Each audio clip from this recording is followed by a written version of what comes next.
वो समर्थ है, वो संत का क्षण है। ये क्षण, ये पल, कोई भी आपदा हो, आपत्ति हो, विपत्ति हो, विघ्न हो, बाधा हो, संकट हो, किसी भी प्रकार का संकट हो और तुम्हारे जीवन में संत का क्षण मिल जाए तो वो एक संत का क्षण बड़े से बड़े संकटों का अंत कर देता है। ये क्षण और इस पल को जानना, और फिर जहां राम की धुन ही लगी है, जहां हरि की धुन ही लगी है, ये राम की धुन, ये हरि की धुन, ये सत्य की धुन है। राम नाम ही सत्य है। तुम्हें नाम स्मरण के लिए बताया गया, गुरु ने नाम दिया, नाम स्मरण करना। हर स्थिति परिस्थिति में नाम स्मरण करना, नाम का सुमिरन करना तुम्हें बताया, तुम्हें सिखाया। राम का नाम हो या हरि का नाम हो, गुरु और गोविंद का नाम हो, ये राम का नाम, हरि का नाम ही सत्य है। जो हरि नाम ले रहा है, जो राम का नाम ले रहा है, वो प्रत्यक्ष अप्रत्यक्ष रूप में सत्य का स्मरण कर रहा है। इससे क्या दादा क्या सीख दे रहे हैं, और दादा के जीवन की पहली, यदि दादा को देखने के बाद यदि पहला ध्यान आता है और पहला कोई दादा के जीवन से पाठ मिलता है तो वो एक पहला पाठ है कि वो सदा ही सत्य का स्मरण करता है। राम राम राम राम राम राम राम राम राम राम रट लगी है दादा को राम नाम की, मतलब सत्य का जो सदा स्मरण करे, और जिसने अपने चित्त में, हृदय में सत्य की छवि को धारण कर लिया, वही तो तेरा दादा है।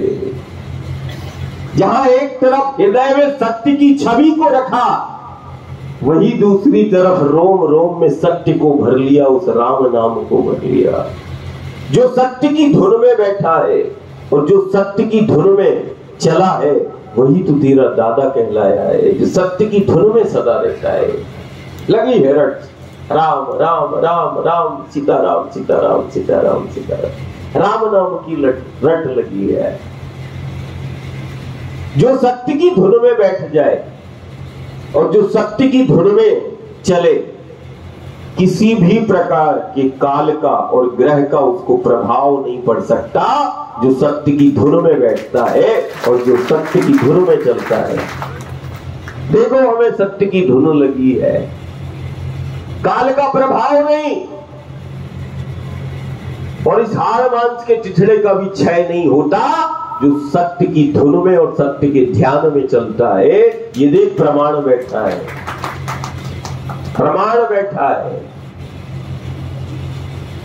ये संत नहीं बैठे, ये सत्य बैठा है। क्या बैठा है? सत्य बैठा है। संत का तो स्वरूप है,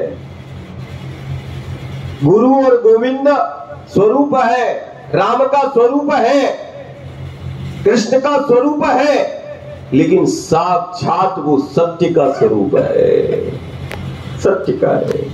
और सत्य ही जीव जगत का आधार है। किसी भी प्रकार का, कहीं राम धुन, कहीं हरि धुन, जहां लगी है गांव गांव में राम धुन लगी। राम धुन नहीं, सत्य की धुन है। और जो सत्य की धुन जहां लगी, जिसको लग जाए सत्य की धुन, उसको परमात्मा और ईश्वर मिल जाता है। कोई विधि की आवश्यकता नहीं है, कोई विधि नहीं।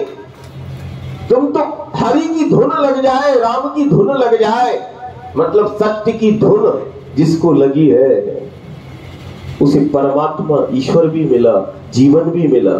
ये सत्य की धुन जीवन को दिशा देती है। बोले क्या है ये सत्य की धुन? बोले राम धुन है, हरि की धुन है, साधारण नहीं है। असाधारण शक्तियों का संचार मात्र वो राम की हरि की धुन से संचार हो जाता है। ये सत्य की धुन है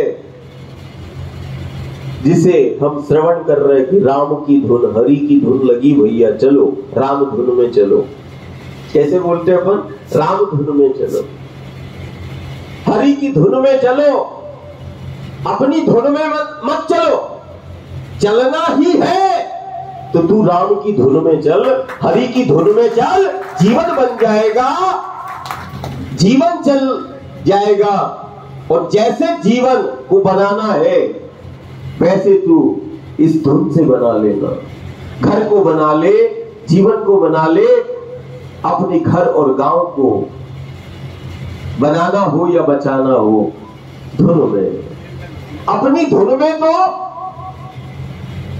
हमने बर्बाद होते हुए देखा है, लेकिन जो राम की धुन में, हरि की धुन में बैठ जाए और चल जाए, उसको हमने बनते हुए भी देखा है। ये स्थिति एक खुद की धुन रहती है, इंद्रिया, मन, बुद्धि, मैं मेरा की धुन, कोई को मैं की धुन लगी, किसी को कामना की धुन लगी है, धुन है। लेकिन जिसको हरि की धुन लग जाए, जिसको राम की धुन लगी है, बनी है। बोले क्या? बोले जिंदगी बनी है, जीवन को दिशा देती है। ये वो राम की धुन है, हरि की धुन है जो जीवन को दिशा देती है और हर दशा में सुधार कर दे। वो मेरे राम की, हरि की धुन है, वो सत्य की धुन है, प्रत्यक्ष है, सिद्ध है। ये दादा का मंत्र है, यही दादा का तंत्र है, धुन है। किसी काल का प्रभाव नहीं पड़ सकता, किसी भी ग्रहों का प्रभाव उसको नहीं पड़ता।